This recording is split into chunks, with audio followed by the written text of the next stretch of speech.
students of grade 10, my presentation to you is today, Unit 1, and I will continually briefing you up to the last unit, Unit 9. This is very important for those living in Ethiopia, grade 10 students living in Ethiopia and outside of Ethiopia. I just inform you to use this account or channel, History Tutors Hub, grade 9 to 12. You can find me there. I uploaded lots of notes, brief notes from grade 9 to 12. The first units with multiple questions, okay? More than 50 questions with possible answers. So in the end, what I want to tell you is just to subscribe as usual. You better subscribe, share this video and the other videos to whom you know. And let me invite you to the first chapter of grade 10. The first one, what it says is development of capitalism and nationalism from 1815 to 1940. 1815, a turning point for the fall of Napoleon Bonaparte, his defeat at the Battle of Waterloo, and 1914, the First World War began. So in between this, how was capitalism and nationalism developed? In the preamble, in the introduction, we have here, this unit covers the development of capitalism and nationalism in the West from 1815 to the First World War, as I said. It focuses, among others, on, it will give us or will go to understand what capitalism, its characteristics, industrial capitalism, its effects, nationalist movements, and the process of unification in both Italy and Germany. And plus, we'll see what features of capitalism, nationalism, formation of national states, the unification process of the two, the American Civil War, and the Eastern question related to the Balkan Peninsula. Okay, 1-1. Capitalism has been the dominant economic system, as you have learned in grade 9. Okay, it had first phase, what we call early capitalism. After the Industrial Revolution, it had passed through two phases.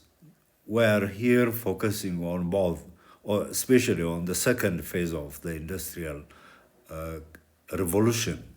Capitalism has been the dominant economic system in the Western world since the collapse of feudalism, which I said before. Early capitalism came or emerged with the collapse of feudalism. Feudalism was land use system. Capitalism was profit-making or money-making system, accumulation of money with other resources actually. In the capitalist system, most means of production are privately owned. One of the basic characteristics of capitalism was privately owned, everything privately owned with less government intervention. The growth of capitalism was influenced significantly by the Industrial Revolution, right? This Industrial Revolution brought about the growth of capitalism, even brought about the development of capitalism in what we call industrial capitalism. Let's see. Features of the second phase of the Industrial Revolution, 1850 onwards. A very transformative economic change had taken place in England because she was the owner or the beginner of the Industrial Revolution. What were the features of the second phase of the Industrial Revolution? Here, ousting meaning replacement of iron by steel. Iron is not a pure one, with impurities it is. Steel is with the avoidance of iron impurities. It is a pure iron, that means there was a progress in the replacement of steel, replacing iron as the basic industrial material. The replacement of coal and by gas and oil, this is the first ones, iron, coal. These were, you see, had occurred in the first phase of the Industrial Revolution. That was between 1750 and 1850. After 1850, iron was replaced by steel. Much abundant steel was used in the industries, and industries were driven as a source of power by gas and oil, replacing coal. Okay. The development of atomic machinery and high degree of specialization. This I brought you, especially the country, England, here around. We have England here. This was, here was the center of the Industrial Revolution. England or Great Britain, together with Wales, Scotland, Ireland, and England. Okay.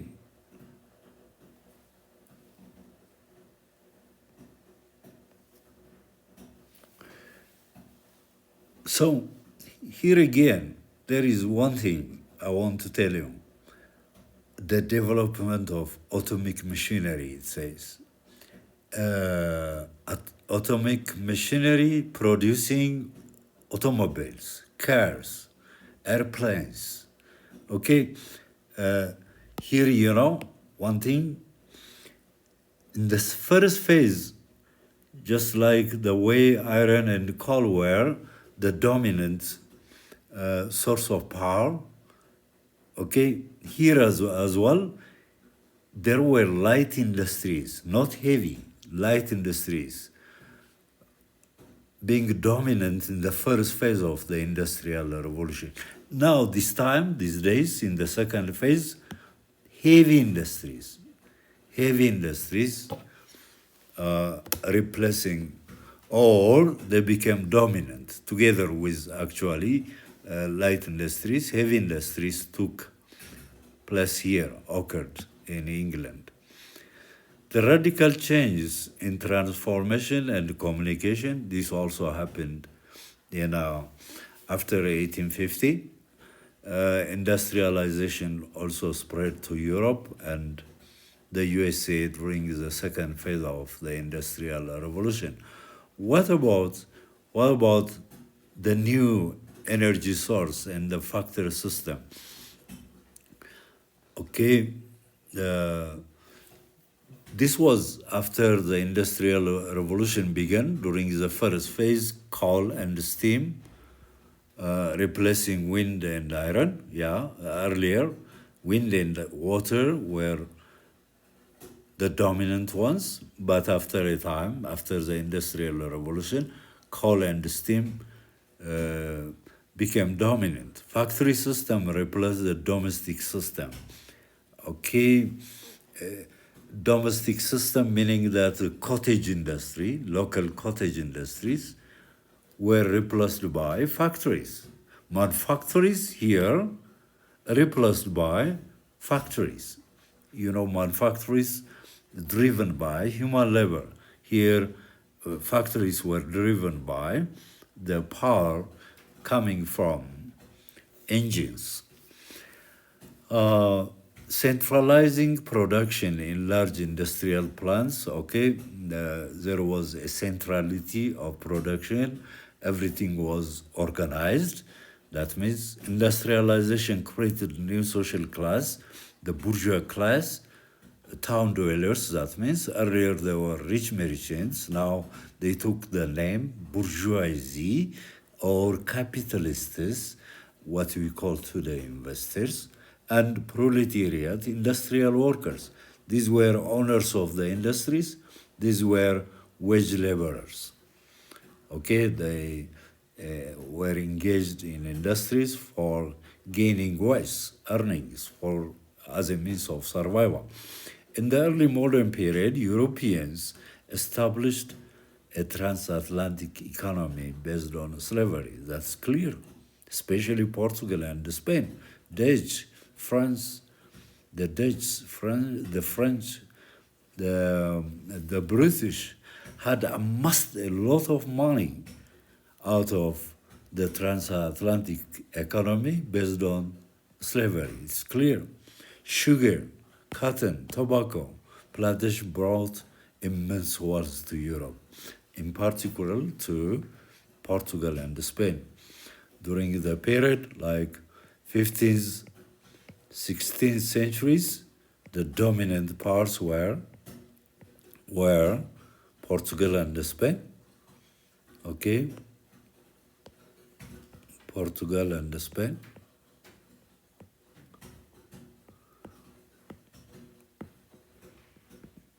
In the 70s, late 16th and 17th centuries were the Dutch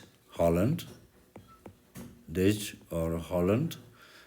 Late 70s and 18th centuries were the dominant great parts of Western world were Britain and France.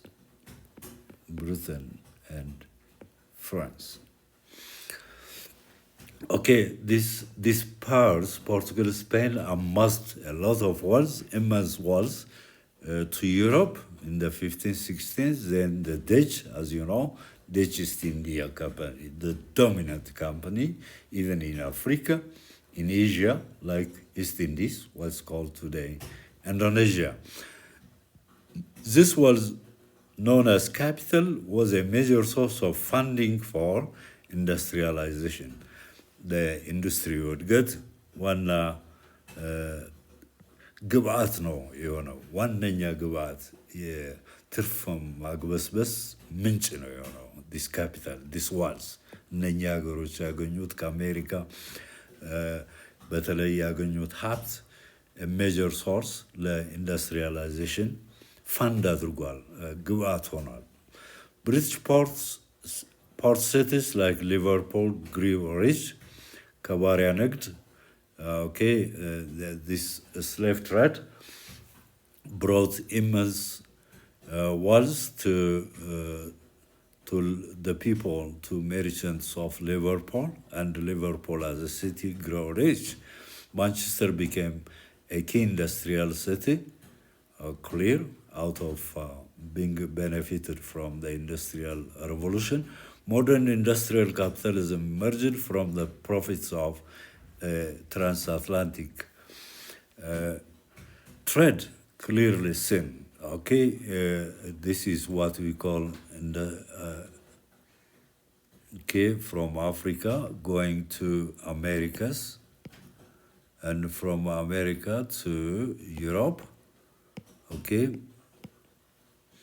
from Europe to Africa, finished goods came here. From here, slaves. From America, this sugar, cotton, tobacco transported to Europe and sold at higher cost. From Europe, finished commodities, finished materials like clothes, shining materials coming to Africa, and in exchange, they sold it in exchange for slaves. This we call it triangular slave trade.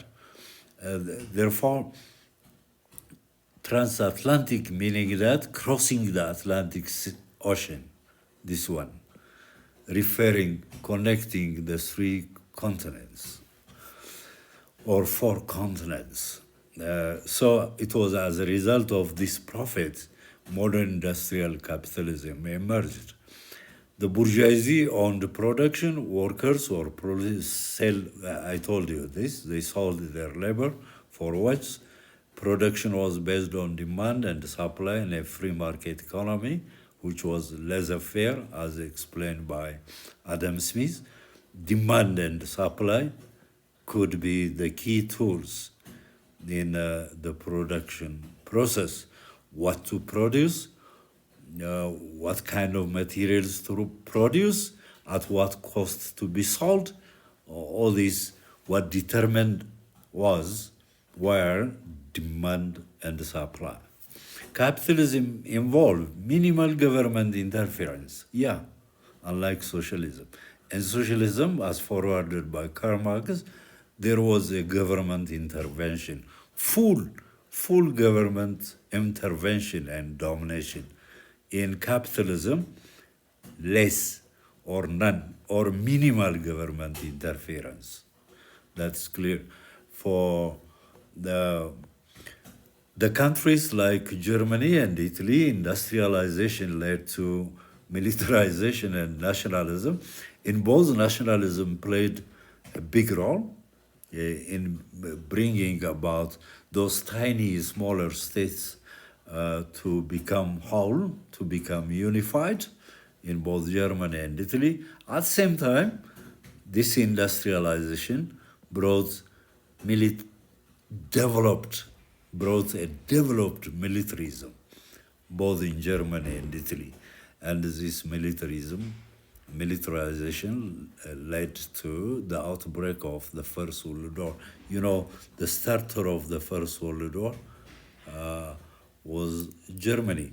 This drive contributed to the outbreak of, as I said, to rival Britain and France. These countries pursued imperial expansions through colonization. They took part in Africa, okay? Italy, northern part, Libya, as well in Ethiopia, Italian Somaliland. Germany had 4 colonies like Togoland, Cameroon in West Africa, and Southwest Africa, what's called today in Namibia. In the east of Africa, Tanganyika, Zanzibar and Tanganyika were possessions of the German colonialists. That's all about. Next time, I will join you with 1.2. Don't forget just touching the button for subscribing and sharing to whom you know, okay? Thanks for today. I will come up with 1.2 the other day. I think so. I can present it tomorrow. Thank you so much.